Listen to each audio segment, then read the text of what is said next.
ایک حدیث ہے جو کہ ہم مسلمانوں کو جاننا بہت ہی زیادہ ضروری ہے کہ اللہ کے رسول صلی اللہ علیہ وسلم فرماتے ہیں کہ میں جانتا ہوں ایک ایسی قوم کو جو میری ہی امت میں سے ہوگی اور قیامت والے دن اللہ کے سامنے حاضر ہوگی، اور ان کی نیکیوں کی مثال پہاڑوں کی طرح ہوں گی، بہت ہی اونچے اونچے جیسے پہاڑ ہیں انہوں نے نیکیاں کی ہوں گی، لیکن اللہ تعالیٰ ان کی نیکیوں کے ساتھ کیا کرے گا؟ اللہ کے رسول فرماتے ہیں فَيَجْعَلُهَا اللَّهُ هَبَاءً مَنْثُورًا، اللہ تعالیٰ دھول مٹی کی طرح ان کی نیکیوں کو اڑا دے گا جو کہ پہاڑوں کی طرح وزنی نظر آتی تھیں۔ اور یہ کوئی ایسی نارمل دھول مٹی نہیں، بلکہ آپ نے دیکھا ہوگا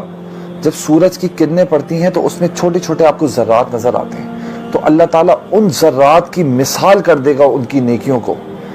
تو صحابہ نے جب یہ بات سنی تو انہوں نے آپ صلی اللہ علیہ وسلم سے سوال کیا،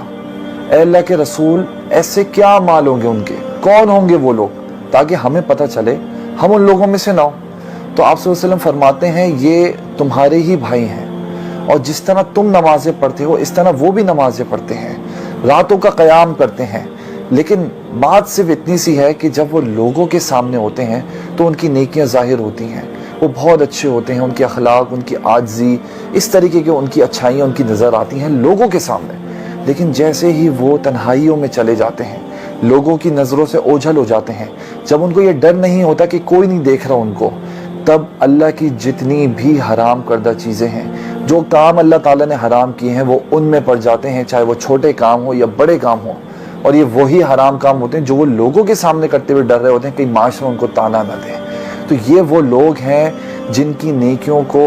اللہ تعالیٰ ہباء منصورہ دھول مٹی بنا دے گا۔ جو بات غور کرنے کی ہے نا وہ یہ ہے کہ لوگوں کے درمیان آپ کتنے نیک ہیں، لوگوں کے درمیان آپ کتنے اچھے کام کرتے ہیں، یہ اتنا میٹر نہیں کرتا۔ جو چیز تنہائی میں میٹر کرتی ہے، تنہائی میں کی ہوئی نیکی اور تنہائی میں کیا ہوا گناہ، یہ سب سے زیادہ امپورٹنٹ ہوتا ہے انسان کے لیے۔ اگر آپ تنہائی میں نیکی نہیں کر سکتے نا تو ایٹ لیسٹ گناہ بھی نہ کریں، کیونکہ تنہائی میں کیا ہوا گناہ